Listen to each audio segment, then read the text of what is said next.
Hi everyone, I hope you're all doing well, and today I'm talking about two stocks I bought this week. And one of the stocks is a stock that I already own. The second stock is a brand new stock, and I bought into that stock quite heavy. The reason why I sold some of my shares was to buy this stock quite heavy. And you know, the shares that I sold earlier in the week, 50% went into this new stock and 50% stayed in cash. So I'm a big fan of this new company that I bought, and like I say, it was a very big position that I bought. I normally don't buy this heavy into stocks when I'm starting a position, but like I say, I think this has a lot of potential, so I did buy it quite heavy. So I'll reveal that one second. But yeah, I'll get stuck into the two stocks that I did buy this week and the reasons why I bought them stocks. And I'll also try to talk about where I think these stocks will go in 2 to 5 years. Obviously, with these stocks, I'm probably looking for a 100% return. But as always, guys, you can smash that like button, subscribe if you're new around here, and we'll get stuck into the video. So we'll start off with the one that you guys already know. I'll keep the second one as a little bit of suspense to keep you around here on the video a little bit longer. But yeah, number one is a stock that I already owned. I had it in my ISA of Trading 212, but because of some problems with Trading 212, I had to sell this stock and then rebuy it in my DeGiro account. And when I rebought into my DeGiro account, I bought it for twice the size it was in my old account. So I have actually doubled my position in this stock. And I'm not going to spend too long on it because I've got loads of videos on it, but it's a pharmacy stock and it's called GW Pharmaceuticals.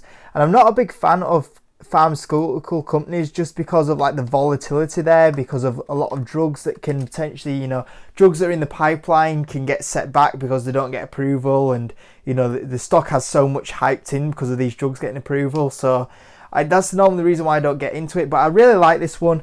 It's called ticker symbol is GWPH. It's about $103 right now, which seems quite a bit of a bargain, to be fair, because even when you look at like a lot of stocks are getting really carried away at the moment, this is one that's kind of pulled back more than anything, and it is, you know, like it's showing a bit more of a better opportunity to go buy into it at these sort of prices.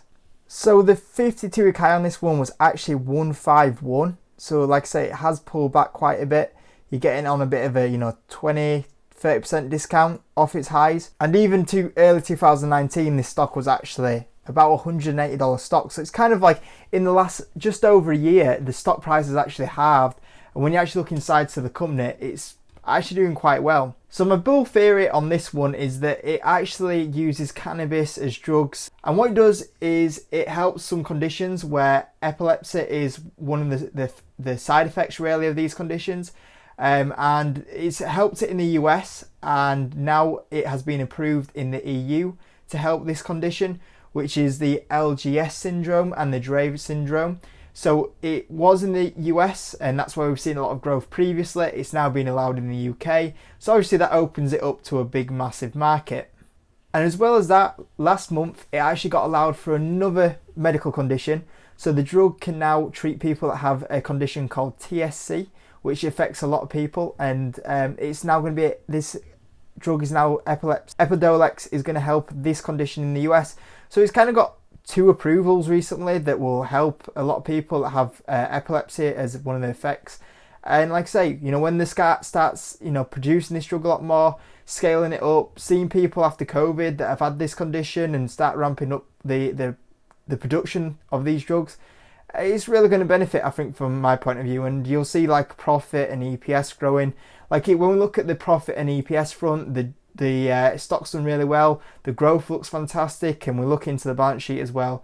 It's a company with a very, very good balance sheet, so it's very close to profitability, revenue exploding, clean balance sheet. And I look at it and think, realistically, if the revenue and EPS grow at the rate that it looks like it's going to grow, is this company going to stay around this sort of valuation?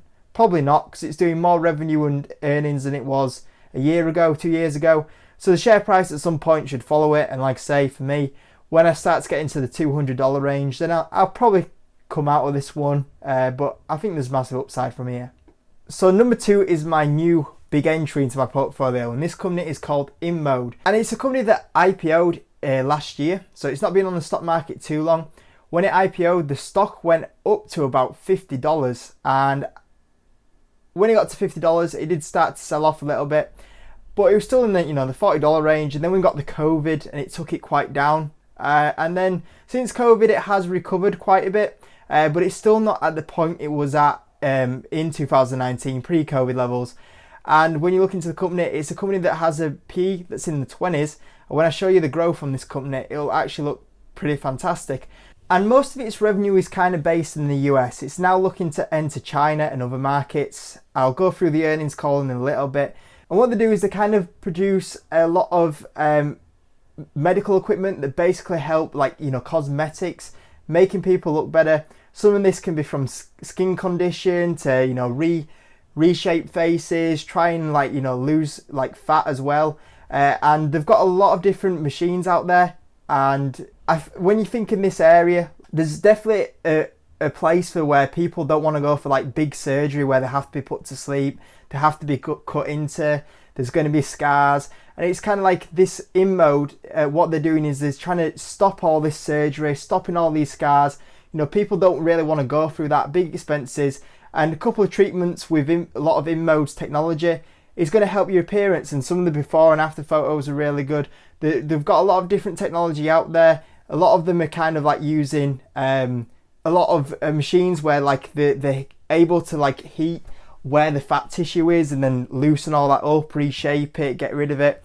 And yeah, when you think about cosmetics, especially where we are right now, and you look into Instagram and how people always want to look good, better than what they actually do in person, especially with the generations we're coming through, and they're kind of InMode based towards 40 to 60 year olds, and that's where the most of the market is. But you think of these generations through that now are started with Instagram and everything, they're kind of, everyone in that generation is now getting to the 20s, 30s. They're kind of entering the older generation. Well, not old, I'm not saying old generation, but they're kind of getting to the InMode's target audience now. So the new wave coming through, I think, could be even bigger for this sort of cosmetic side of it.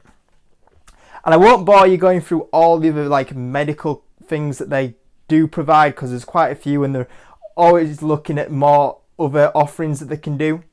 But I listened to the earnings call before, as you should do before you buy any company. Look into the earnings call, read annual reports, make sure you really like it.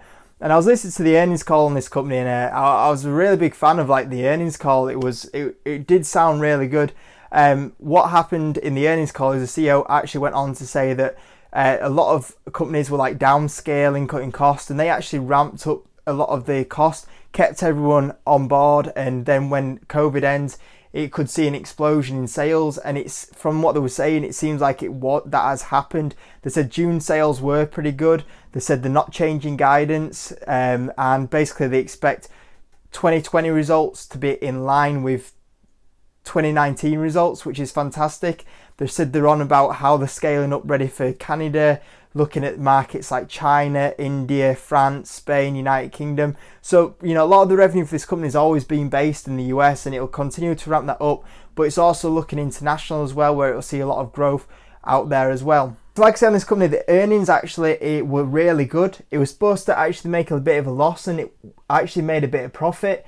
Revenue was still pretty decent, so it really beat expectations. So I think when everything kind of gets back to normal, this company could actually really benefit from it. And like I say, it's a very cheap valuation. You look at what the company's trading at, about 20p, and I can't really take forward in because obviously it's got COVID in, but forward P would be even lower than this if it wasn't for COVID. And when we start looking actually into the financial side of it and the growth side of it, you'll be able to see this company has actually it's already profitable. It's ramping up earnings massively.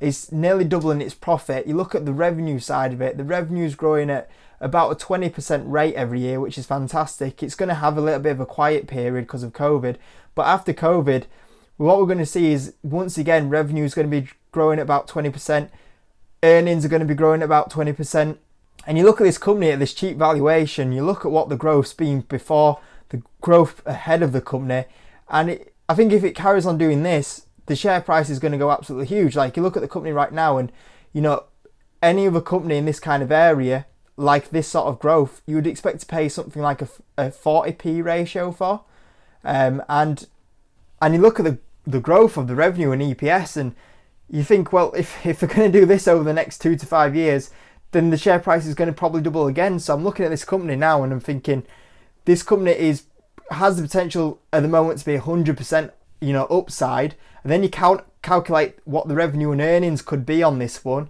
and you say this company could pretty much have a 200% return from here.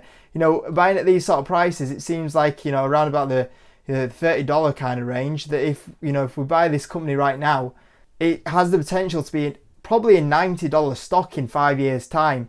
So it seems a pretty decent pickup at this sort of moment. And then just to top it off, when you look at this company and you think it's got a lot of growth here, management seems to be doing well, it's doing well in COVID, the growth looks fantastic going forward. All it needs now is an amazing balance sheet. And then you go into the balance sheet side of it, and once again, we've got a company with a fantastic balance sheet. There's no debt on that balance sheet. You look at what cash it's got, 203 million, plenty of cash there to help it expand. Any sort of second lockdown, it has the ability to manage it. So overall, it seems like a really fantastic company. So those are the two stocks I bought this week, guys. Like I said, GWPH was kind of something that I had to do because of the trading 2 and 2 situation, but this new one, InMode, I'm a big fan of. It's a company, profitable, massive growth, massive potential international. It's going to explode at a very cheap valuation and a fantastic balance sheet. And like I say, it seems like if it's done this well in COVID, where it had no revenue for pretty much 2 months and it only had revenue for 1 month, it was still able to kind of bring out a quarter with really good profit, good revenue. Imagine what this company is going to do when everything gets back to normal. And for me, like, I look at this stock and, even in 2 years, I'd say, there's easily 100% upside in this company. 2 years, I expect to get 100% upside. And then when you start looking further down the line, maybe 5 years down the line, this company could even make me probably 200% return. So I bought quite heavy into this company. I left myself to buy a bit more, but I did buy heavy. Like I say, I think that if I get 100% return, I might just sell half of it. 200%, then I'll probably sell the rest of it. But over the 5 year period, looking at this stock, there's some fantastic return potential in this one. So I'm a big fan of InMode, so I did buy a little bit of it on Monday anyway, guys. So I hope you enjoyed the video. As always, smash the like button, subscribe if you're new around here, and I'll see you in the next video.